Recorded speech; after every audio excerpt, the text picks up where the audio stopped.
you're feeling down and like your world's moving slow, just remember your race. It moves at your pace when marching towards your goals. And brighter than the stars. Don't take impossible. Nothing is impossible. You're brighter than the stars. An angel, angel, angel, soaring like an eagle, eagle, eagle. Nothing is impossible. Don't take impossible. You're brighter than the stars. And good evening, ladies and gentlemen. Welcome to another exciting episode of Talking with 3D right here on Plush Work TV. Listen, before we even get into this interview, do me a big favor. Make sure that you click this video, click it, like it, love it, share it. Make sure that everybody is watching Talking with 3D. You can also watch us on Instagram. You can follow us also on YouTube. So please make sure that everybody's watching us. My name is Derek Darrell Dixon, if you didn't know, and I am your host this evening.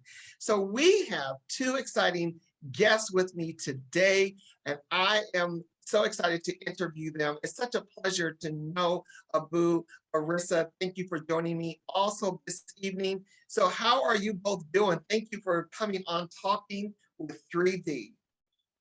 Oh, we're doing amazing. Thank you for having us. We're excited to share. Yes, yes. So we're here today. We want to talk about mental health and mentorship and how it does involve our community, how it involves, our family members, because mental health is something that a lot of times that we're so afraid to talk about. Some things that we don't want to actually, admit that it's in our family. It's something that may be something going on with us. So therefore, for us to be able to address issues and to be able to talk about it and freely understand what does it really mean about mental health. There was an incident, and I know a lot of us, we're tired of talking about it, but at the Oscars, there was an episode where Will Smith got up, went on stage, and he slapped Chris Rock, went back to his seat, and then just started to explode. The explosion actually started when he walked onto the stage. So a lot of us want to know, was it a mental breakdown? Is it something that he was going through? Not, could it be through the marriage? Could it be something more than just what Chris Rock said? Is it more that we know about? But when we look at it because it's Will Smith, but it could be something that mentally he's going through. It could be something, mentally that he doesn't even know that he's aware of that he's going through. So these are the things that we have to be able to discuss and not always think because it's someone that has a title that, they're exempt from having these type of issues that are what people may say it's normal for us, but no, it's not normal for them. So we want to discuss that and talk about it. Let me talk a little bit about Abu. He's a successful entrepreneur right here in Maryland. Also, he has attended Compton State University, Morgan State University. He began a business in pursuits which span across the automobile industry, also real estate development and credit service, among others. It's also a business model emphasis hiring from the communities that he services. Currently, Abu has a focus on mentorship, mental health resources, employment opportunities through the nonprofit sector, release community outreach. Also, we have Arissia Doresy. Arissia Doresy is the mental health professional specializing in psychiatric rehabilitation, group sessions, and life coach in Maryland. Arissia also has a bachelor in science degree with a dual focus on psychology and sociology from Stevenson University, specializing in adults for over 20s. Arissia has a passion for uplifting communities with mental health resources, professional development, and support through her latest venture, Release Health Services, which provides mental health services and support. So again, welcome Arissia and Abu. Thank you. So listen. Appreciate the introduction. Thank you. You make me feel so accomplished. I've done so much. You are. Listen, you are. And that's what we are here on Talking with 3D, because it's real talk for real people.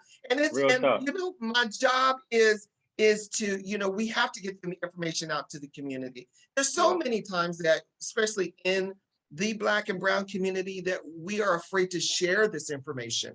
And we have to create this atmosphere that we're able to talk about it, you know? That's right. So we may not all have this type of platform, but the fact is that we're starting a dialogue. So now people know, hey, that's Arissia, that's Abu. Can I sit and can I talk to y'all? Can I, you know, and they feel free now because now they can put a face with it. That's right. So Arissia, let's expand a little bit more on the mental health side of things. You know, I'm raising a son he's on the autism spectrum. And a lot of times people always say, oh, he has a mental disability. And I always tell people he doesn't have a mental disability. It's just the fact that he learns a little different than others.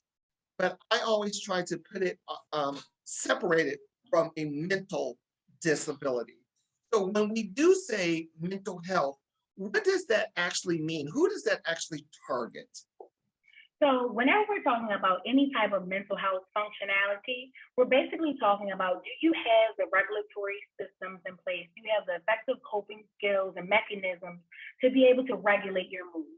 And so there are many ways in which a clinician would be able to decide whether or not that is actually a mental health diagnosis, right? But most of the time, it basically focuses on your functionality. Do you have some type of mental health issue that is impeding your daily functionality? Are you sleeping? Are you able to regulate your emotions? Are you having anger outbursts, right? And depending on the culture that we are embedded in, will also determine, okay, is this enough to really say whether or not I have a diagnosis? And based on those diagnoses, I know you brought up, you know, Will Smith and others that have seemingly had anger outbursts or emotional outbursts in the public spectrum, right? Even we see it every day on the internet, right? On Instagram and Facebook. Everything is recorded now, right? Everyone is always pulling out their camera phone. Right. And so I think that it's important that we are having these discussions, as you mentioned, because it gives us an open opportunity to create these safe spaces. But back to my original point, there's only one way to find out whether or not she actually has a mental health diagnosis, and clinicians, of course, use what we call the psychological Bible, which is the DSM-5.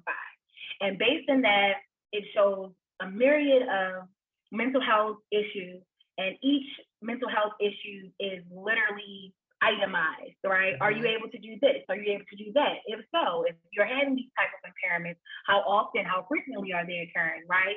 So it's so much more to therapy and mental health than just saying, oh, that person has this or that person has that. And, you know, oftentimes we will say, oh, I'm just ODD, or I just have anger issues, you know, anger management issues. And it becomes a part of our vernacular so much that, you know, people have just kind of accepted, oh, she's bipolar, right? But no, these are actual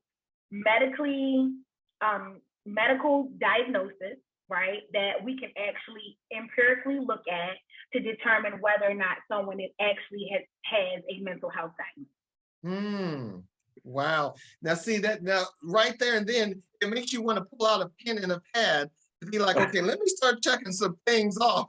See, could I possibly, because the fact that, you know, like you're saying, we do call it OCD, you know, or you can't sleep at night and you're trying to figure out, why can't I sleep at night? Why can't I do this? Why can't I focus? So there's a lot of things that you have to understand that you've got to wade through to see what is causing this.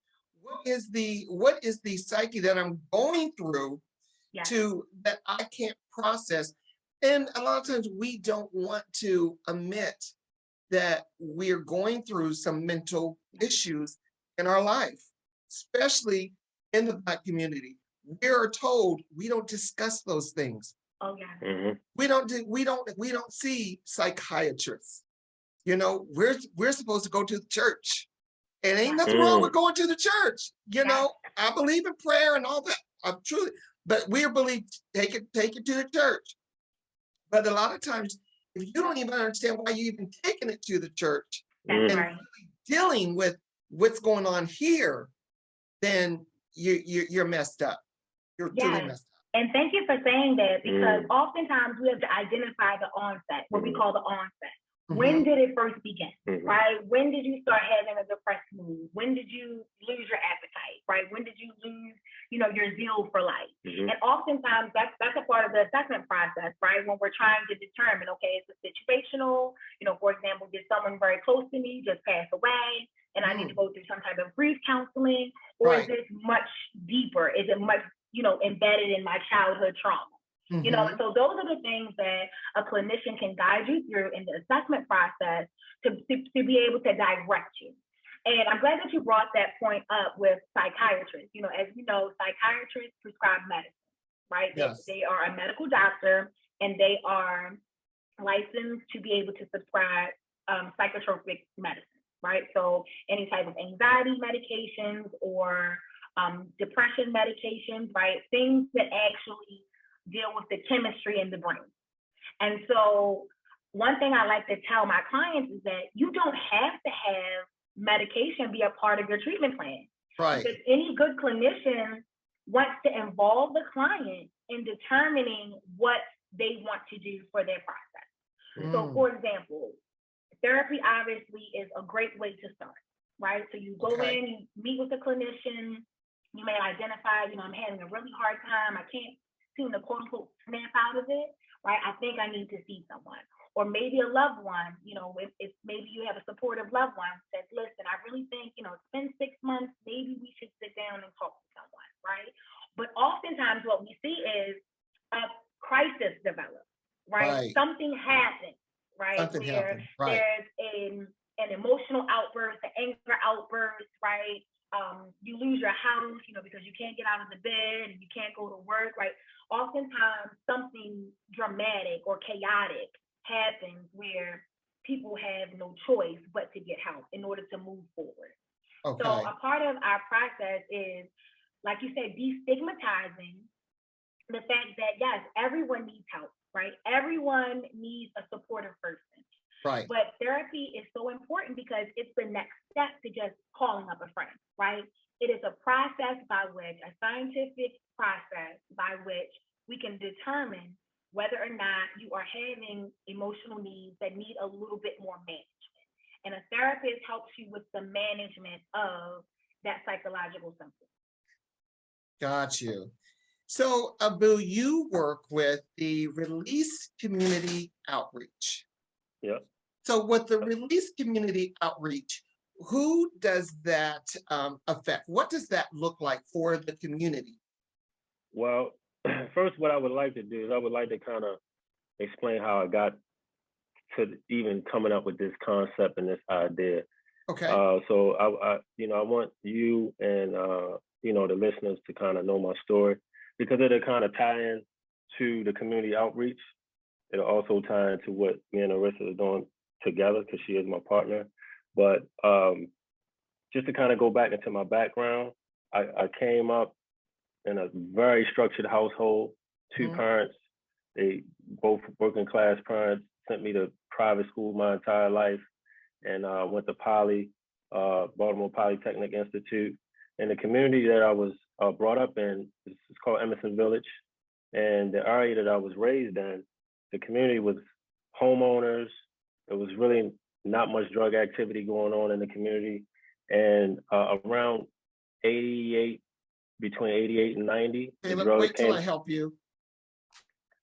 Between 88 and 90, the drugs came into the community. And when they came into the community, I literally watched the entire community shift, right? And when it shifted, it went from me and my friends playing dodgeball and foursquare and double dutch, right? To now these same friends selling drugs on the corner, right? So for me, I got swept into that whole life. I watched all my friends get swept into that whole life, right? And we all just went down a negative path from there, right? Okay. So in that, it took me to a life of crime. Even though I went to college, I worked jobs, you know, because I still kind of had that balance because of my parents, you know. But at the same time, I was watching my peers at the time. They didn't have the same structure that I had, you know. So when it came time for me to kind of realize that it's time for me to make a change, I had that core structure to kind of pull from in order to pull myself together. My friends didn't. They didn't have it, you know. So, you know, what I realized, because I did end up going to prison, and while I'm in there, I'm seeing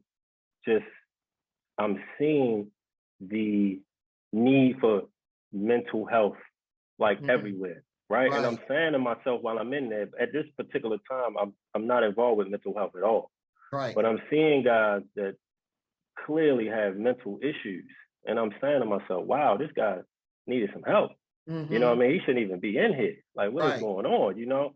And then when I came home, I'm saying to myself, nobody advised me to talk to a therapist. You know, they gave me a plan to come home, and probation. They want you to do this. They talking to you like you're still in prison. Get a job. They don't want to help you get a job. They just telling you to get a job. You don't find a job within 3 months, we're sending you back to prison. I'm like, wow, hold up. Nobody's going to advise me to get some help, to talk to somebody for what I just experienced for these 5 years I've been away, right? So nobody that's going in the system is getting help, right? The guys is, while we're inside, we're not getting therapy.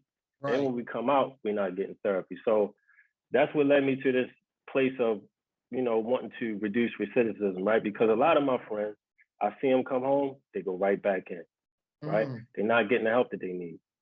They don't even want to talk to anybody. You know what I'm saying? So it seems like it's easier for them to hear it come from someone like me, right? Like, listen, brother, I did it. I went and talked to a therapist. It helped me. Matter of fact, me and my woman, my fiance, we have a business, right, that can help you with that. So that's become my passion at this point. You know, because I see the need. I don't think a lot of people is seeing that part of the need. You know? So that's how that was birthed, right? So with that, I understand that in addition to the mental health, the guys also need a network where they can try to, you know, get training, you know, different trades, jobs. So I've networked with different companies, different organizations that have access to employment to make sure that when these guys come home, you know that they can reach out to me, they can reach out to Arissia, and we can connect them to, you know, trade schools, different trade programs, and jobs as well. You know, I have a database, you know, I get the information that's coming in daily for job opportunities. So, you know, we offer that. And then we also offer the mental health as well. So that's how that came about. You know, so we have the Release Community Outreach, and we have the Release Health Services. She had already specialized in it. She's been in the industry for 20 years, you know, so it was just a match made in heaven. So listen, we're going to take a quick break because I want to come back and I want to talk to you more about, you know, the resources and the fact how a lot of people that do get out of the system. You know, I have a family member that got out of the system that doesn't trust when they get out of the system. They don't believe, and they don't believe in even family anymore. That family can help them, or anyone believes in them anymore. So we're going to take a quick break, and I want to talk a little bit more about that. So ladies and gentlemen, you're watching Talking with 3D. I'm here with Abu and Arissia. This is Real Talk for Real People. Don't go anywhere. We'll be right back. We have to talk about it. Mental illness. It's serious. We have to talk about it in our homes, in our schools, in our churches, because it's something that over 50 million Americans nationwide suffer with. 4.91% suffer with severe mental illness. But you can get the help that you need today by calling 988. Someone's willing and waiting to speak with you. But before you do, let us let you know that we care about you, we love you, but most of all, we need you. And if you know someone that is suffering with mental illness, grab them, hold them, let them know that you love them. for you. And ladies and gentlemen, once again, we are back. You are watching Talking with 3D. I am here with Abu and Arissia. I'm now going to be calling them the power couple of Baltimore, Maryland, because they are here making a difference in the community and making some changes, some positive changes. And that's what we need. You know, there's a lot of people out there that say they're going to do something or that they need to make change, and they try to blame it on politicians and they try to blame it on everybody else. But here is our power couple that is out here, you know, that have the experience to have been through some things and know what is needed and how they can go in there and make that change. And, you know, Abu, with your experiences, thank you so much for being vulnerable, first off, and telling us, you know, what you've been through, because that's the first step.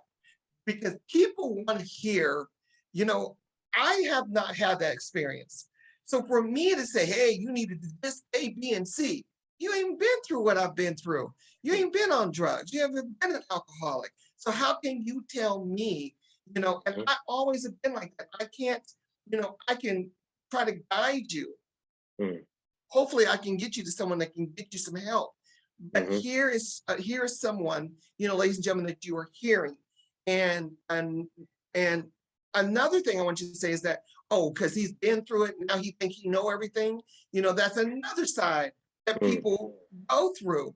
So, you know, Abu, how do we get our men and our women to retrust? Because that's a part of the mental issue that they go through. How do we get them to retrust society?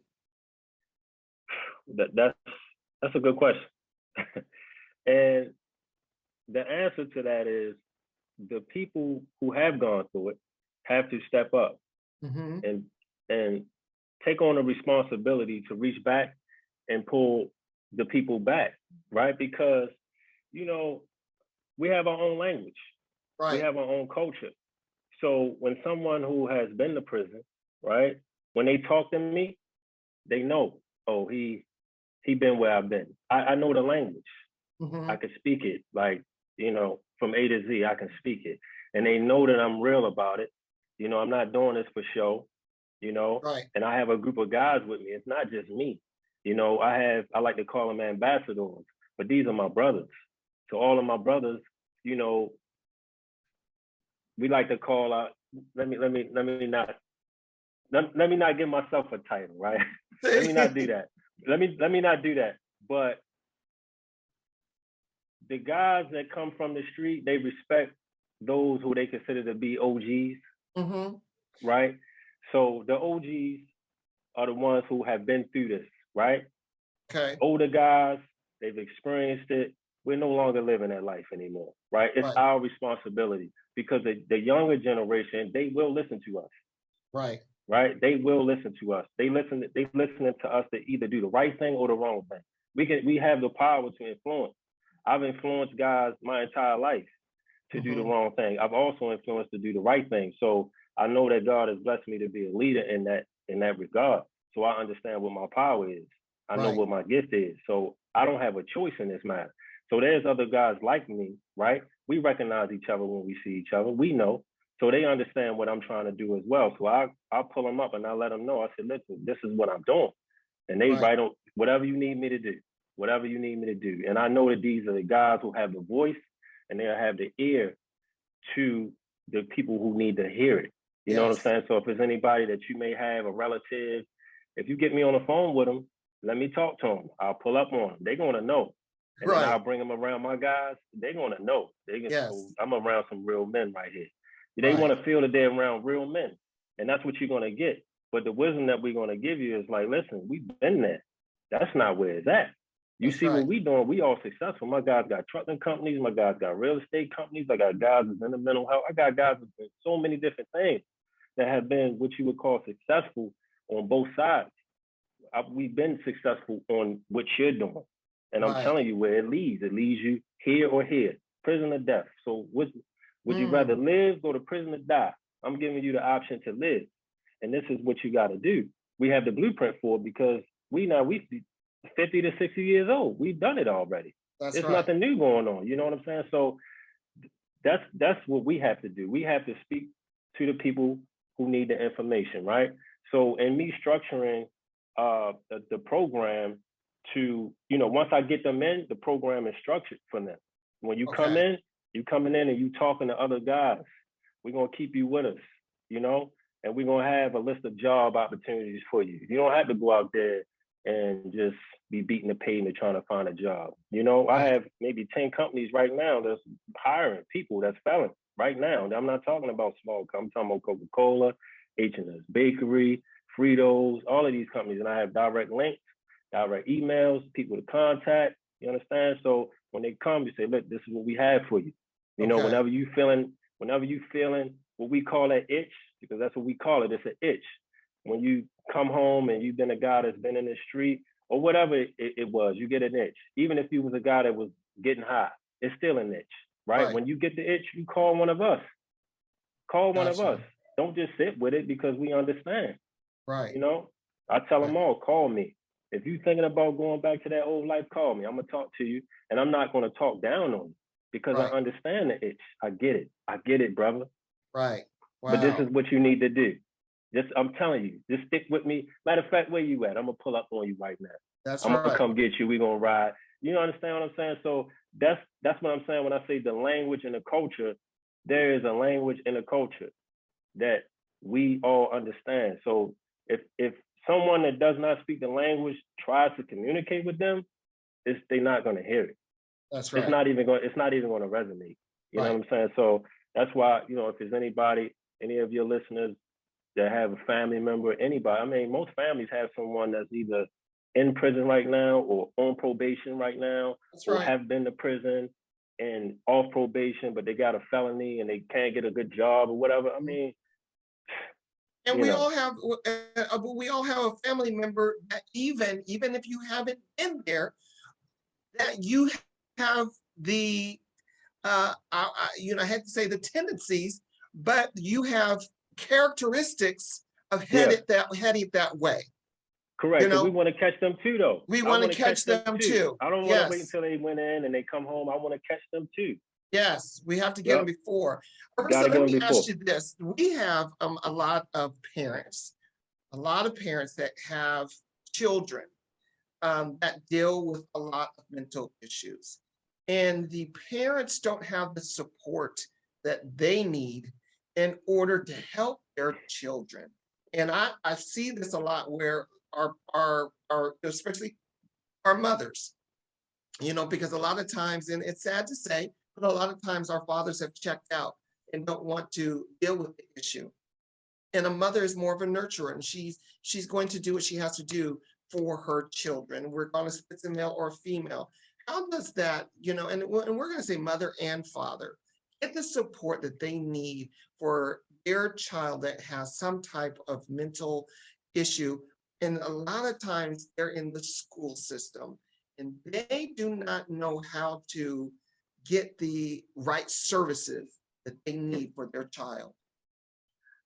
That is such an important question. I think it first starts with awareness, right? You have to get out of denial and recognize, okay, my child is having some difficulties and some challenges, right? Mm-hmm. I'm taking them to, the spiritual leaders, and we can't pray it away, I can't punish it away, mm-hmm. And those are all important tools, right? However, it comes a time where you just have to acknowledge, okay, I'm not equipped to have, these discussions with my child. I don't even know where to begin. And I think that when we think about mental health, we need to look at it like how we would shop around for a car or we would shop around for a house. Mm. You also should research, right? Yes. Research, what are the programs that are working? What are some recommendations? Maybe a school counselor can give you a good recommendation. Every public school has a counselor, right? So maybe that would be a great place to start. Now, that doesn't mean that's where you should end, right? Okay. Because we know that there are a lot of challenges, even within our school system, and the way that our system oftentimes has been set up against, especially our Black boys, right, and our brown boys, mm-hmm. Because of white supremacy and all those other things, and I'll spare you the details, right? But we know that people do operate in this, what we call cultural bias, right? Mm. So even if you're trying to be neutral, even if you're trying to be open and inclusive of all people, we know that based on how you were raised and your exposure to certain situations, experiences, so on and so forth, everyone operates in this cultural bias. And Right. it's important that you have someone, especially with our Black and Brown children, that understand the dynamic of culture, right? And how that plays into the importance of some of the struggles that some of our children might be facing. Right. You know, another person group may not necessarily be able to identify with our boys, you know, and so it's important to shop around for good mental health. Getting great recommendations is another way.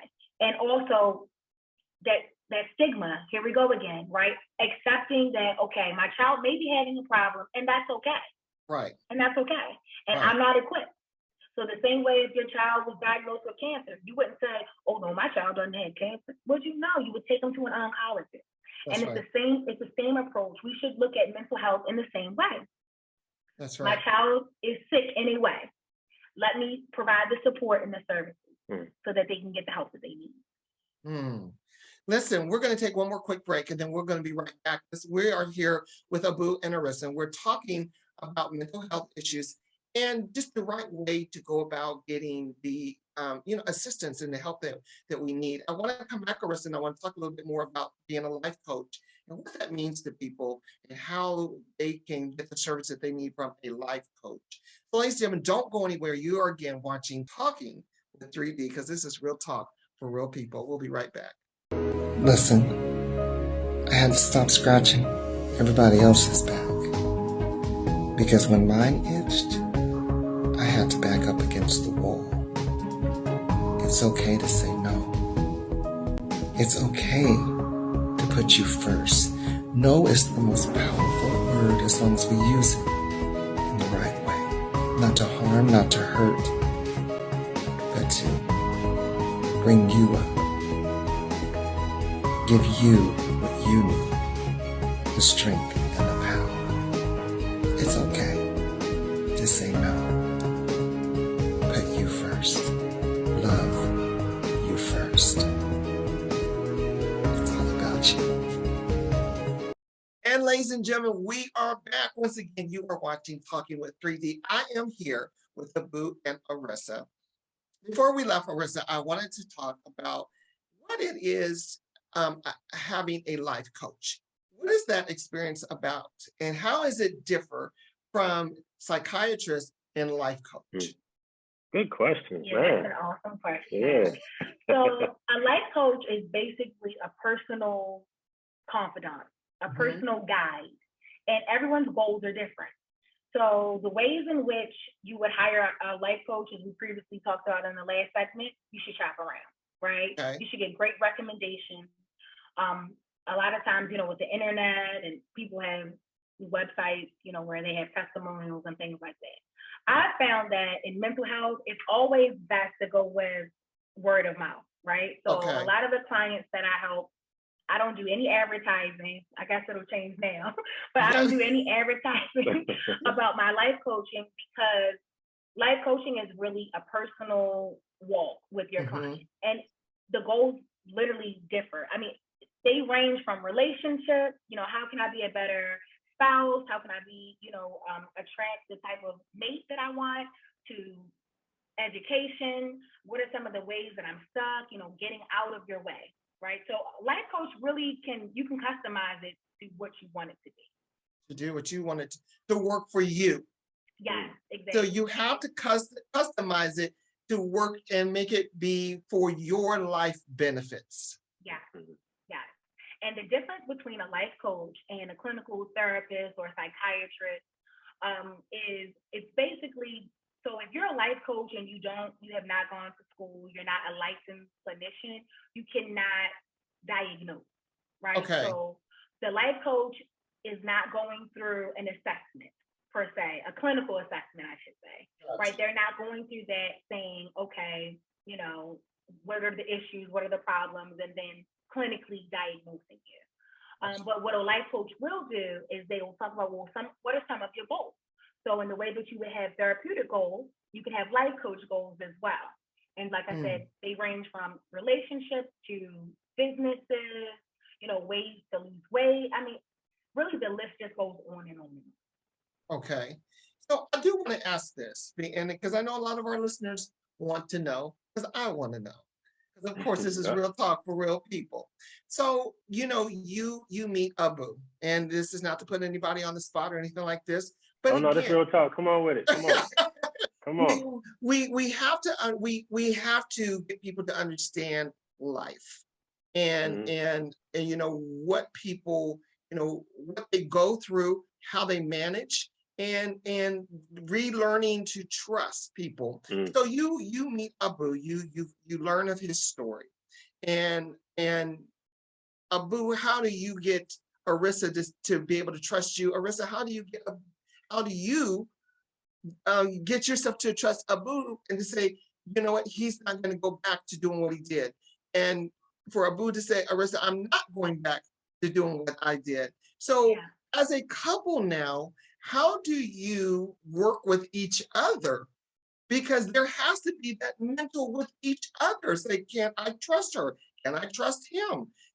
Where do we go now as a couple for us to show the world that yes, we can, Abu, I can go through this in life and I don't have to be where I've been. So how do you do that as a couple now? And because there's a lot of people that've been through it. Okay. You want me to take this? Yeah, sure. She tapped me on my leg, so I knew. So, I would say that for us, it started with love, right? Now, we know at our age that love is not it's not going to conquer everything with a relationship. You need, and not at this big age, right? You need so much more than that, right? But it started with that. It started with a sincere, transparent conversation in the beginning. That's what that's what it was. Like when I met her, I gave her my whole story. I ain't leave anything out. Gave it to her because I need you to know this is, this is part of my story. This is not who I am, though. Yes. Because at the end of the day, you want a person to be able to hear your story and see the real story. If you tell a person your story and they just highlighting the negative, right? They're not understanding that this is like really my testimony that I'm giving you. You know what I mean? Because I'm standing in front of you right now, and I'm still here, and I'm still, striving to be a positive man to affect change in my community. But my journey happened. This is what God wanted me to go through so that I can actually serve my purpose. So if I'm sharing that with somebody that I'm considering to be a mate, in order for them to be my mate and join me on that journey, they got to understand that that's what my calling was. You understand? Wow. So she understood that early on, right? And it's just the main thing that we do very well is communicate. We communicate. We have this other thing that we do where we are in constant competition of who is treating the other one better. Like, I think I'm up right now. Oh, I'm definitely up right now. Listen. You winning. Because her birthday was August the 9th. Yes. We're celebrating for 2 weeks. Yes. Right? Okay. So I'm winning right now. But yeah, I'm winning right now. But see. But it's okay. Yeah. I know that's right. Arissia, don't mess it up. Don't mess it up. Just be like, going, no, go on, go do another week. I'm gonna let you win this month. But look, the secret, I think the secret is, as long as you're focusing on, trying to please your mate and, keep your mate happy and, showing up the way they need you to show up, then we're both doing that for one another. So I'm not concerned about what I'm getting because she's trying to overload me with what I need. I'm trying to overload her with what she needs. Okay. You know what I mean? So we're never sitting back like. It creates this cycle. Yeah. It creates this cycle of love and reciprocity. Yes. Right?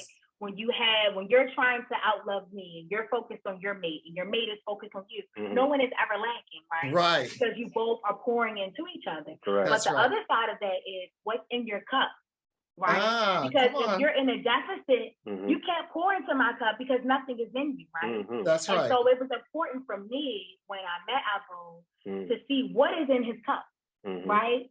He may have had a past where he poured all his goods out, right? Right. Made mistakes.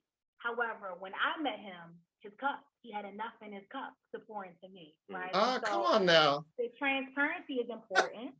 Right? Yes. The transparency is important. Open communication was top tier. But I also did a little research. There you go. I looked into his family. He comes from an amazing family. Yes. And this man loves his mama. Oh, he loves his mama. Yes, he does. Right? And so it's so important, things like that. This is for my women and just in general. Pay attention to that man's family, and his upbringing. As he already shared, he came from a really great family. Both of his parents have been married over 40 years, right? I'm 48, so yeah, we're going on 51 years. A long time. And so, you have to do a little bit of research, because you can't just, be blindsided. I'm in love. It's fine, but it's fleeting. That's So right. you need something else that's going to, really steady you, and you need a strong foundation. And that's something that we really invested in our relationship. We laid a really strong foundation. And so on those days where, it's not always sunshine and roses, we can really fall back on the foundation that we laid. There are tenets in our relationship that we already know, like, I will never violate you in this way. These are the rules in our relationship. And here's another hack, lady. Let the man decide what the rules are in the relationship, and then you just decide whether or not that's going to work for you. You're going to go along with those rules. That's right. Yes, and so he's always led. He's always led in that way, and it's worked out. So his past, yes, important, right? Yes, important, but more importantly, what are you doing from those lessons, right? That's right. And he's had fruit, as you heard in his bio. He's had many successful businesses, and that is long ago. That's where right. he had, the incarceration and things that he's very transparent about, and that's one of the things I'm really proud of him for, because a lot of times, especially when I see my clients, they'll say, well, nobody's going through this. I'm like, people go through this all the time. Every day. I have clients that are, their predicament is much worse. And they'll say, really, Mr. Rest? And I'll say, yes, and you're doing great. Every day. So I think that this is such an important conversation. I'm so happy that, mental health awareness is becoming more of not just, keep it in the family thing. It's really becoming commonplace for people to say, oh, I talked to my therapist yesterday and she was really telling me, and I go see things online. Discuss how important therapy is for the relationship. Yeah, listen, it's like Iyanla Vanzant said. That's my girl. She always says, can't pour out of an empty glass, right? That's right. So whatever is inside your cup is for you. Anything that's coming out, that's the overflow, and that's what you can give to others. But you have to be whole. You have to be healthy in order to form a healthy relationship, right? So some of the things that are really important is, how do you argue? Do you fight fair? What do you do when you're angry? What do you do when you're under stress? What do you do when you're overwhelmed, right? And how do you process, and what are those coping skills, and what do they look like? And so if you don't have some of these things already in your tool belt, then a relationship, or at least a mature, healthy relationship, could be challenging. And so I think that it's important for us to not only talk about therapy as it pertains to when we're actually diagnosed with a mental health diagnosis like depression or anxiety. It's also important to just have a check-in, right? Just have someone, I just want to check in. This is what I'm thinking. This is how I'm feeling. I'm feeling overwhelmed today. I really would like us, especially people of color, to normalize that, right? That's just like we have a PCP, a physician, to have a therapist, like we have a dentist, like we have a religious leader. Like, let's add that to the list of our support system. That's right. Definitely. Well, listen, we are running out of time. I could be talking to y'all for another whole hour. I think that this conversation, once again, it is so much needed. And again, I thank you both for your transparency, and because people need to hear real people. And it's something that, people always think I'm the only person going through this. And not that y'all are going through anything, but to hear people's stories. We have to be able to hear people's stories in order to have our testimonies. And I love the fact that, Abu, when you said this was supposed to happen, because if it wasn't supposed to happen, then you won't be able to go through what do what you do today. Now, would we have wanted to go a different way? Well, of course. But God does things for a reason. That's right. He does things for a reason. And I always tell people that even though I've been through so many things in my life and been molested as a child and things like that, it happened for a reason, because now it would have made up my character of who I am today. So I don't hang on to those things. What I've done is that I've learned to it so I can empower others. Yeah. And That's right. And what you are doing, Abu, is that whatever you've been through now, you can empower others. Arissia, what you have now, you're able to empower others, empower couples, and bring in your wisdom to help people understand their journey through life. So we need people like you, and we appreciate you. Real quick, Abu, where can everybody find you? Oh, they can find me at Instagram, Abu_the_CEO, or what we doing? Or release. Release. I'm sorry. Instagram at release. Release RELEASE_HS. That's for the health services business. Yep. Okay, and Arissia? And then the outreach. And then the outreach at release.us. Say it again. Underscore. Oh, and release. At _US. Thank you so much. Listen, thank you both again so much. Thank you for sharing your stories. And again, it's so much needed, as you were saying, Arissia, that it is so refreshing now that we are able to talk about mental health. We can step out of the stigma that, oh, we don't share this in the Black community. Yes, we can. And it's very well needed. And we should. And we need to teach our children that it's okay. Make sure, again, you shop around. Make sure, because you have choices, make sure that you're making the right choices. Also, make sure that when someone is pouring into your cup, they're pouring into your cup not empty. They gotta be pouring into your cup for the right reasons. So if they're not pouring into the right reasons, you don't need that cup. Let that cup go. Push that cup over to the side. Tell them to sip out of it on their own with their own straw. Don't put it in my cup. So that's right. Ladies and gentlemen, thank you again. This is Abu and Arissia. Arissia said she wasn't going to advertise, but after this, we're going to blow her up. I need y'all to contact Arissia, because she's going to get you on the right path. Yes. Say it again.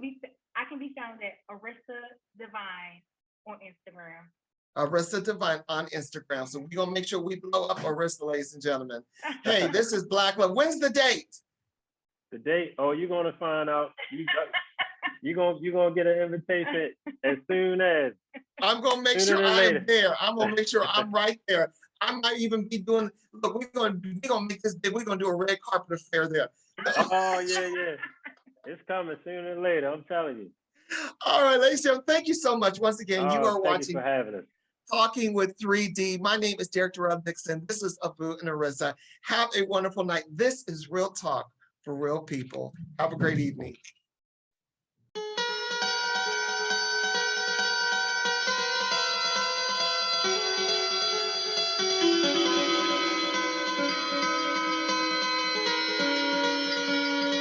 When you're feeling down and like your world's moving slow, just remember your race. You lose at your pace when marching towards your goals. And brighter than